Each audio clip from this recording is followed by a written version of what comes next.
नमस्कार, welcome back to your own channel wealth. आज 18 of June 2026 आज थर्सडे का दिन। कैसे हैं आप लोग? आई एम श्योर आप लोग अच्छे होंगे। दोस्तों, कल के दिन भी हमने डिस्कस किया था, परसों के दिन भी हमने डिस्कस किया था कि मार्केट पॉजिटिव रहेगी और अल्टीमेटली आज के दिन भी आपको मार्केट पॉजिटिव होती हुई दिखाई पड़ी। लेकिन एक चीज़ का दोस्तों मुझे बड़ा दुख है कि मार्केट बहुत धीरे धीरे ऊपर जा रहा है। आज के दिन के बारे में बात रहे हैं, सिर्फ और सिर्फ 82 पॉइंट्स की पॉजिटिविटी हमको दिखाई पड़ी है। बट कल की तरीके अगर आप देखें इंट्राडे चार्ट में, तो आज भी मार्केट डे हाई के आसपास क्लोज हुई है। हमने कल के दिन भी ये डिस्कस किया था कि मार्केट आज के दिन पॉजिटिव होगी। क्यों? क्योंकि मार्केट डे हाई के आसपास क्लोज हुई थी। आज के दिन भी सिमिलर काइंड ऑफ एक्शन दिखाई पड़ रहा है। मार्केट डे हाई के आसपास क्लोज हुई है और बट मोमेंटम इतना स्लो है, इतना धीरे धीरे मार्केट मूव कर रहा है कि निफ्टी 50, निफ्टी बैंक, सेंसेक्स में बहुत ज़्यादा पैसे बनने की उम्मीदें कम है। तो हम लोग स्टॉक ऑप्शंस की तरफ ट्रेड लेते हैं दोस्तों, जब ऑप्शंस हमारे पास लिमिटेड है। निफ्टी 50 ज़्यादा मोमेंटम शो नहीं कर रहा है, पॉजिटिव है लेकिन मोमेंटम ज़्यादा नहीं है। तो हम लोग ने कौन से ट्रेड लिए उनको हम लोग आगे डिस्कस करेंगे। लेकिन उससे पहले दोस्तों बात कर लेते हैं हम लोग निफ्टी 50 में आज के दिन हुआ क्या। 82 पॉइंट्स की तेजी के साथ क्लोजिंग हुई 24,168 पे। निफ्टी बैंक में करीब करीब 350-400 पॉइंट्स की तेजी दिखाई पड़ी, क्लोजिंग हुई 58,000 के जस्ट नीचे। हमने कल के दिन भी आपको ये एग्जैक्टली एक्सप्लेन किया था कि निफ्टी बैंक किस तरीके से 61,000 तक जाने की क्षमता रखता है। ये रिमेंबर कल शाम के इवनिंग रैप में हमने डिस्कस किया था। फिलहाल आज के दिन मिड कैप और स्मॉल कैप इंडेक्स, सेंसेक्स, हर जगह हमको पॉजिटिविटी दिखाई पड़ रही थी। वहीं ग्लोबल मार्केट्स के बारे में बात करें तो गिफ्ट निफ्टी का जो सेकेंड ट्रेडिंग सेशन है माइल्ड सा नेगेटिव है, 95 पॉइंट्स नेगेटिव ट्रेड करता हुआ दिखाई पड़ रहा है। डाउ जोन्स का फ्यूचर कल यूएस फेड के इंटरेस्ट रेट्स को स्टेटस को मेंटेन करने से, मतलब कोई भी ना तो इंक्रीज किया गया ना तो डिक्रीज किया गया, जो स्टेटस था स्टेटस को मेंटेन किया गया है। उसके चलते कल के दिन थोड़ी सी गिरावट जरूर थी। हाउएवर मार्केट आज उसको पॉजिटिवली लेता हुआ दिखाई पड़ रहा है। वहीं यूरोपियन मार्केट्स में मिक्स क्यूज हैं, जहां फुट से 91 पॉइंट्स डाउन है, वहीं डैक्स आपको 91 पॉइंट्स पॉजिटिव ट्रेड करता हुआ दिखाई पड़ रहा है। अब आपका क्वेश्चन अगर ये है कि निफ्टी 50 तो पॉजिटिव है तो भी निफ्टी 50 में या निफ्टी बैंक में ट्रेड क्यों नहीं बनता है, उसके पीछे का रीज़न दोस्तों ये है, मार्केट पॉजिटिव तो रह रही है लेकिन उसके बाद अगर आप देखें तो मार्केट कंसोलिडेशन में चला जाता है।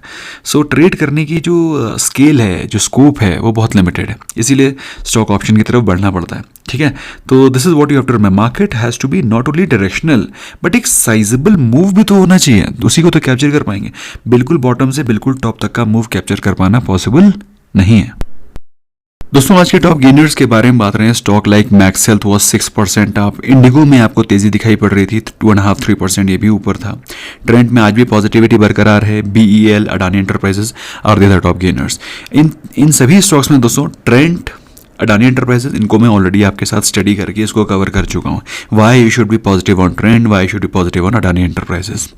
टॉप लूजर्स के बारे में बात रहे हैं। अच्छा, आज के दिन लूजर्स में अगर आप देखेंगे इन्फोसिस, टेक महिंद्रा, TCS दिखाई पड़ेंगे। उसके पीछे का रीज़न ये नहीं है कि IT सेक्टर में कोई नेगेटिव न्यूज़ है।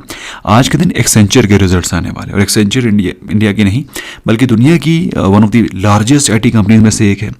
तो उसके जो रिजल्ट्स होने वाले हैं, उसका जो कमेंट्री होने वाला है, उसका जो गाइडेंस होने वाला है, वो बहुत बड़ा इम्पैक्ट प्ले करेगा कि ओवरऑल हमारी इंडियन IT इंडस्ट्री कैसा परफॉर्म करने वाली है। क्योंकि भाई एक तो इंडस्ट्री का लीडर तो है ही है वो, और इंडस्ट्री का लीडर होने के कारण वो जो कमेंट्री दे रहा है उसका इम्पैक्ट सीरियस पड़ेगा। और US की कंपनी है, कोई फालतू के गाइडेंस भी नहीं देंगे, वो जो देंगे वो रियल गाइडेंस होगा। मैनिपुलेशन थोड़ा सा कम ही होता है। ऐसा नहीं है मैनिपुलेशन US मार्केट में होता नहीं है, हर जगह होता है, बट हर जगह के कुछ वर्क एथिक्स होते हैं। फिलहाल दोस्तों बात करते हैं हम लोग लास्ट एक हफ्ते के बारे में। जिन स्टॉक्स में हमको तेजी दिखाई पड़ रही है उसमें लीड कर रहा है trend, which is 15.5% up, and we have been positive on trend for quite some time. इसके अलावा Shriram finance, IndiGo, Bajaj, Titan and Bajaj finance are the other top out performers. Titan को दोस्तों मैंने लास्ट निफ्टी वीकली व्यू या फिर किसी evening rap में cover किया था, एक्जैक्टली मुझे याद नहीं है, लेकिन एक हफ्ता हो गया है। तब मैंने ये चीज़ डिस्कस करी थी कि अगर आपको गोल्ड के स्टॉक्स में बाइंग करनी है, Titan is the only good choice. Buy करने को ट्रेडिंग के लिए मैंने ये भी रिट्रेट किया था कि आप कल्याण ज्वेलर्स, सेनको में भी बाइंग कर सकते हैं, but that is only for trading perspective. मैं आज भी ये चीज़ रिपीट कर रहा हूँ। वहीं हम लोग अंडर परफॉर्मर्स के बारे में बात रहे हैं। Tata Motors passenger vehicle, Hindalco, Nestle, ONGC, tech Mahindra, ये लास्ट एक हफ्ते के सबसे बड़े अंडर परफॉर्मर्स हैं।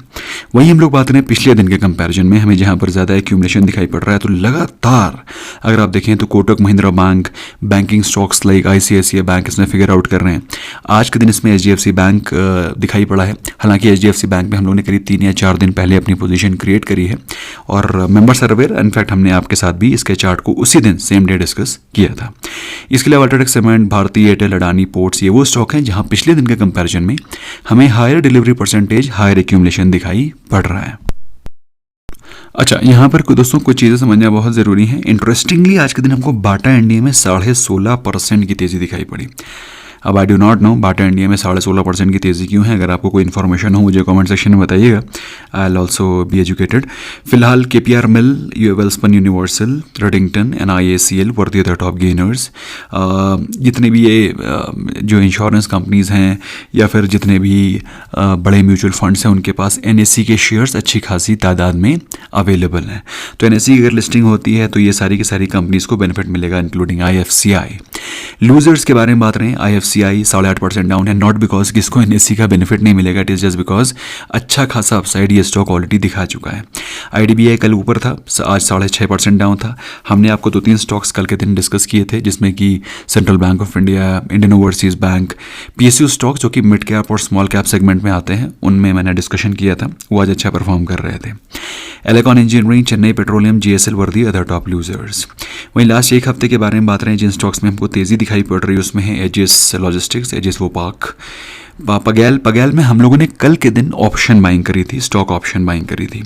तो जिन लोगों ने पगैल में स्टॉक ऑप्शन में ट्रेड लिया था मुझे कमेंट सेक्शन में पक्का बताइएगा, और जिसने होल्ड कर लिया होगा कल के दिन, तो आज के दिन तो उसने अच्छा खासा पैसा लपेट लिया होगा। 5 स्टार स्नेटर were the other top out परफॉर्मर्स। लेकिन दोस्तों मैं इसलिए बोल रहा हूँ क्योंकि मैं खुद अपनी पोजीशन को नेक्स्ट डे के लिए होल्ड नहीं करता हूँ, थोड़ा कम ही प्रॉफिट बुक करता हूँ, बट कॉन्फिडेंट रहता हूँ और रात को थोड़ा सा लोड कम रहता है। अपना प्रॉफिट सेम डे बुक किया भैया, ठीक है, ये हमारा उसूल है पर्सनली। तो लास्ट एक हफ्ते के बारे में बात रहे, ओला इलेक्ट्रिक 10.5% के आसपास डाउन है। एथरो energy, PTCI, LGI, CRE, Chennai Petroleum are the other top losers in the last 1 week. In fact आज के दिन भी जो हमने स्टॉक ऑप्शन बाय किया है उसको लेकर भी कई सारे क्वेश्चंस आ रहे थे, सर उसको हम होल्ड कर सकते हैं क्या? तो होल्ड करने को आप होल्ड कर सकते हैं, क्योंकि मैं भी आपको चार्ट दिखाऊंगा तो फिर आपको समझ में आएगा। लेकिन उससे पहले क्विकली एक बार नज़र डाल लेते हैं। निफ्टी 50 को तो हमने स्टडी कर लिया, आउटलुक अभी भी पॉजिटिव बना हुआ है। सिमिलरली सेंसेक्स को अगर आप देखें तो सेंसेक्स में भी आउटलुक पॉजिटिव ही बना हुआ है। डे हाई के आसपास क्लोजिंग हुई है और सेंसेक्स का जो मेजर रेजिस्टेंस है जो कि आपको आता हुआ दिखाई पड़ेगा वेरी सून नॉट लेटर। तो अगर आप देखें तो जो मेन रेजिस्टेंस है, मेजर रेजिस्टेंस है, वो 78,500 से लेकर के 79,000 के जोन में। This is what I am talking about, can you see this here? तो इस जोन में आपको रेजिस्टेंस दिखाई पड़ेगा। तो let's hope Sensex touches it, but again there is no guarantee कि ये यहाँ पे डेफिनेटली आएगा, क्योंकि सेबी ने भी बोला है कि गारंटी किसी चीज़ की नहीं देनी है स्टॉक मार्केट में। तो हम भी गारंटी नहीं बोलते हैं।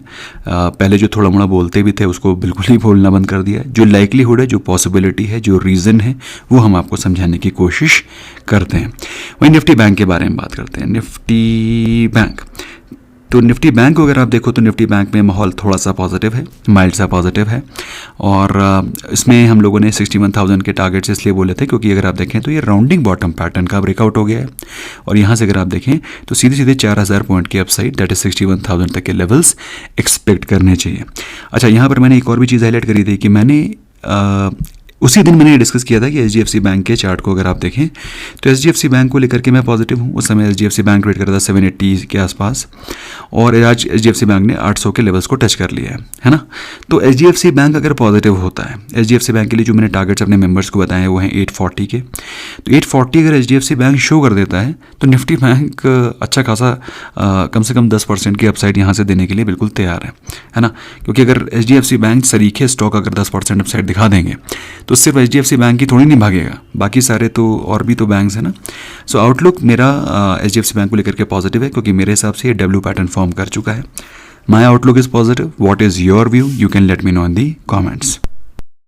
भाई मैं आप लोगों के कमेंट्स भी इनवाइट इसलिए करता हूँ कि मुझे भी अच्छा लगता है, आप लोग के जब कमेंट्स आते हैं, आप लोग के जब व्यूज़ आते हैं तो मैं आपके कमेंट्स को पढ़ता हूँ तो कुछ चीज़ें मुझे भी सीखने को मिलती हैं। भाई ऐसा है 100% चीज़ें तो मुझे भी पता नहीं हो सकती ना। आप लोग कहीं पर काम कर रहे हैं, कोई फार्मा में काम कर रहा है, कोई PSU में काम कर रहा है, कोई डॉक्टर है, तो आप लोग जब कमेंट्स देते हैं तो मैं पढ़ता हूँ तो I also get to learn a lot. Notwithstanding दोस्तों FIS के बारे में बात करें तो FIS ने आज के दिन सेलिंग करी है 1000 करोड़ की। DIS की तरफ से बाइंग है 3500 करोड़ की। तो एक दो दिन FIS ने बाइंग करी छोटी मोटी 100 करोड़ की, बट अल्टीमेटली फिर से वो सेलिंग पे उधर आए हैं। आज के दिन नेट अगर आप देखें तो करीब करीब 2500 करोड़ की बाइंग हुई है, प्राइमरली लेड बाय DIS। इससे पहले दोस्तों स्टॉक स्पेसिफिक चर्चा करें उससे पहले हम लोग डिस्कस कर लेते हैं जिन स्टॉक्स में हमने अपनी पोजीशन क्रिएट करी है। दोस्तों मैं डेली शाम को डिस्कस करता हूं जिन स्टॉक्स में हमने अपनी पोजीशन क्रिएट करी है। अगर मेरे माइंड से निकल जाए तो दैट इज सेपरेट इशू। तो पहले तो कल मेरे माइंड से निकल गया था पगेल को डिस्कस करना। पगेल में हमारी पोजीशन थी कल के दिन, और पगेल कल के दिन भी फटा था, अच्छा खासा फटा था, इन द मनी हो गया था। आज के दिन भी फटा है, और पगेल का जो रेजिस्टेंस है वो है ये 200 exponential moving average which happens to be somewhere close to 575 के आसपास, है ना। तो मेरे हिसाब से स्टॉक में जिन लोगों ने कल प्रॉफिट नहीं बुक करा था, अरे ये क्या हुआ, एकदम से ऊपर कैसे चला गया 200 एक्सपोनेंशियल मूविंग एवरेज के, अभी तक तो नीचे था समहाउ। बट अगर आप देखें तो ये हमारा कल का ट्रेड था, आज का ट्रेड नहीं है। तो अभी जैसे ही आप देखें तो ये स्टॉक अपने 200 एक्सपोनेंशियल मूविंग एवरेज पे पहुंच गया है। थोड़ा और हिलाएंगे तो ऐसा ना हो कहीं और ऊपर निकल जाए, या but I think that was because of the adjustment of the chart. Not understanding दोस्तों हम लोग ने आज के दिन जो पोजीशन क्रिएट करी है वो करी है अडानी पावर में। अडानी पावर में हम लोग ने अडानी पावर का 230 का कॉल ऑप्शन बाय किया था, जो कि अगर आप देखें तो इन द मनी हो गया है। अब अडानी पावर में पोजीशन क्रिएट करने का रीज़न लॉजिक ये है कि स्टॉक ऑलरेडी पॉजिटिव है, 20 डे एक्सपोनेंशियल मूविंग एवरेज के लेवल पर आकर के वो बाउंस बैक लेता है। बट सैडली पिछली बार यहाँ पे बाउंस बैक ना होकर के नीचे चला गया था, जो कि आज के दिन स्टॉक ने इस लेवल को तोड़ा है। अगर आप देखें दोस्तों तो स्टॉक अपने डे हाई के आसपास क्लोज हुआ है और 232 के आसपास उसने क्लोजिंग दी है। हम लोगों ने जब पोजीशन क्रिएट करी थी स्टॉक 226 के आसपास चल रहा था यहाँ पर, और वहाँ से स्टॉक ने ऑलरेडी हम लोगों ने बाइंग करी थी 230 का call option I think around 7, और स्टॉक ने ऑलरेडी 9+ के टारगेट्स ऑलरेडी अचीव कर लिए हैं। तो कई सारे लोग बोल रहे थे कि सर क्या इसको होल्ड कर सकते हैं।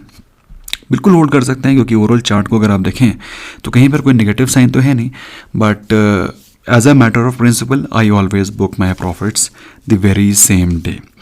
इसके अलावा आज हम लोग ने फिर से नेटवेब में अपनी पोजीशन क्रिएट करी है। नेटवेब में दोस्तों हम लोगों ने अराउंड 3500, 3800, 4200, 4700, 5000, 5200 कई बार अपनी पोजीशन क्रिएट करी है, और आज के दिन भी हमने इसमें अपनी पोजीशन फ्रेश ऐड करी है। अब इसके पीछे का रीज़न और लॉजिक ये है दोस्तों कि स्टॉक में हमको एक ब्रेकआउट दिखाई पड़ रहा है, और ब्रेकआउट के चलते दोस्तों जो हमको अपसाइड की एक्सपेक्टेशन है वो ब्रॉडली अगर हम उससे पूछें तो this is the upside which you should be expecting in the stock. और मोटा मोटा अगर आप पकड़ के चलें तो यहाँ से स्टॉक करीब करीब 1000 पॉइंट 6000 तक के लेवल्स को दिखा सकता है। तो this is the reason why हम लोगों ने आज फिर से इसमें हम लोग पिरामिडिंग कर रहे हैं। तो जो हमारे मेंबर्स हैं they are aware about it. मैं आपको दिखा रहा हूँ कि हम लोग ऐसा क्यों कर रहे हैं। तो ये है इसका चार्ट, और अगर आप इसके ब्रॉडर चार्ट को पकड़ें तो ये है इसका ब्रेकआउट लेवल 4400 का, है ना। और ये इसका राउंडिंग बॉटम पैटर्न है। मैं छोटा सा भी आपको दिखा रहा था, जो मेजर पिक्चर है वो ये है। तो ये अपसाइड की एक्सपेक्टेशन आपको रखनी चाहिए, ठीक है। तो यहाँ से इतनी अपसाइड की एक्सपेक्टेशन जो कि इसको करीब करीब 5800 से लेकर के 6000 तक का टारगेट्स शो कर रही है। इसके अलावा दोस्तों जो स्टॉक्स हम लोगों को डिस्कस करने या फिर जो थीम हमको डिस्कस करनी है वो है क्रूड की थीम। क्रूड को लेकर के हमारा आउटलुक नेगेटिव है। हालांकि मुझे ऐसा लगता है कि $80 पर बैरल के हमारे टारगेट्स ऑलरेडी अचीव हो गए हैं। तो यहाँ से कभी भी पुल बैक की एक्सपेक्टेशन आपको रखनी चाहिए। कभी भी पुल बैक मतलब कभी भी कोई न्यूज़ आ सकती है, ट्रम्प कुछ बोल सकता है, क्योंकि टारगेट्स ऑलरेडी जब अचीव हो गए हैं तो यहाँ पर शॉर्ट करने का कोई मतलब नहीं बनता है। मैंने कल भी ये बात बोली थी, आज हालांकि क्रूड और गिर गया थोड़ा सा, बट मैं फिर से ये बात रीट्रेट कर रहा हूँ कि यहाँ पर गलती से भी क्रूड को शॉर्ट करने की गलती नहीं करनी है, गलती से भी गलती नहीं करनी है। तो क्योंकि ये कभी भी रिवर्स कर सकता है and you can be in the losses. However क्योंकि क्रूड सस्ता हो रहा है तो जो कंपनीज क्रूड के या फिर क्रूड के साथ डिपेंडेंट हैं या फिर क्रूड के बाय प्रोडक्ट्स के बेनिफिशरीज हैं, उन पे आपका आउटलुक पॉजिटिव होना चाहिए। वो कौन सी कंपनीज हो सकती हैं? अब क्रूड की बेनिफिशियरी कौन सी कंपनीज है? प्लास्टिक कंपनीज हैं, पेंट कंपनीज हैं। हम लोगों ने कुछ दिनों पहले बालकृष्ण टायर को स्टडी किया था, है ना, इन कंपनीज़ को आप स्टडी कर सकते हो, इनमें एक अच्छा पोटेंशियल हमको दिखाई पड़ता है, ठीक है, तो इसको स्टडी करो, लेकिन क्रूड को शॉर्ट नहीं करना है प्लीज़ फॉर गॉड सेक। इसके अलावा हम लोगों ने आज से करीब 3 दिन पहले मॉर्निंग के अपडेट में आपको 2 स्टॉक्स बताए थे। One among them was CDSL, the second among them was Reliance. याद है कि नहीं याद है? तो CDSL जब हमने बाय मंडे के दिन ही याद है, मुझे बहुत अच्छे से याद है क्योंकि संडे को ये बात हुई थी कि ट्रेड डील साइन हो गई है, तब हमने आपको बताया था, और मंडे के दिन से आज थर्सडे का दिन है, तो आज 4 दिन पहले अगर आप देखेंगे तो 4 दिन पहले का जो कैंडल है वो है ये green candle, this is the green candle. तो हम लोग ने अराउंड, मुझे बहुत अच्छे से याद है, 1260 या 1270 के आसपास CDSL ट्रेड कर रहा था। 1260 से आज के दिन उसने 1400 के हाइज लगा दिए हैं। तो अगर आप मुझसे पूछें कि क्या हम अभी बाय कर सकते हैं, बिल्कुल बाय कर सकते हैं, लेकिन जो शॉर्ट टर्म के टारगेट्स हैं वो ऑलरेडी अचीव हो चुके हैं, क्योंकि अगर आप देखें तो ये एक रेजिस्टेंस था 1400 का जो कि ऑलरेडी अटेन हो चुका है, और स्टॉक ने आकर के अपने 200 डे एक्सपोनेंशियल मूविंग एवरेज के आसपास रेस्ट लिया है। तो अब इसमें पिरामिडिंग तब बनती है जब ये स्टॉक 1400 के लेवल्स को ब्रेकआउट करके सस्टेन करेगा। यहाँ पर आप बाय कर सकते हैं, लेकिन आपको क्विक मनी नहीं बनेगा। बात समझ में आ रही है? तो अब तब बाइंग करनी है जब ये 1400 के लेवल्स को ब्रेकआउट करके सस्टेन करें। दोस्तों पहले तो आप ये नहीं बोल सकते कि आपको बताया नहीं गया, आपको सही समय पर बताया गया था 1270 के आसपास। अगर आपने बाइंग करी है तो ऑलरेडी आप 10% से ज़्यादा के प्रॉफिट में ऑलरेडी हैं। अगर आपने नहीं करी है तो मैंने आपको सहूलियत दे दी, क्योंकि कई सारे लोग ये पूछ रहे थे कि क्या करें, बाय कर सकते हैं नहीं कर सकते हैं। इसके अलावा दोस्तों मैं लास्ट एक स्टॉक जो कि स्टडी करना चाहता हूँ, I hope I am not missing out any particular stock, क्योंकि मैंने कई सारे कवर किए हैं। एक है बाटा इंडिया। बाटा इंडिया में क्या पॉजिटिविटी का रीज़न है मुझे नहीं पता, लेकिन बाटा इंडिया के चार्ट को स्टडी करना बनता है, क्योंकि बाटा इंडिया अगर आप देखें maybe it is planning something big which I am not aware, और maybe which somebody is aware, जो किसी को पता हो। लेकिन क्योंकि चार्ट्स तो हमें देखना आता है, हम लोग बेवकूफ़ तो नहीं है, तो चार्ट्स पे हमको दिखाई पड़ रहा है कि यहाँ पे कुछ बड़ा हो सकता है। स्टॉक को अगर आप देखें तो स्टॉक आपको किस प्राइस से मिल रहा है मालूम है? 2015 के प्राइस में। 2015 मतलब आज से करीब 11 साल 11 ईयर्स के पुराने प्राइस पे स्टॉक आपको मिल रहा है।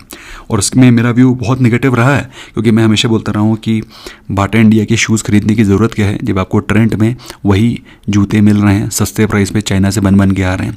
तो बाटा में 3000 रुपये का जूता क्यों खरीदोगे आप, जब वही जूता आपको 500 रुपये पे मिल रहा है। और वैसे भी हर आदमी आजकल जेंजी वाला है, एक जूते को 10 साल पहनने की जरूरत थोड़ी नहीं है ना।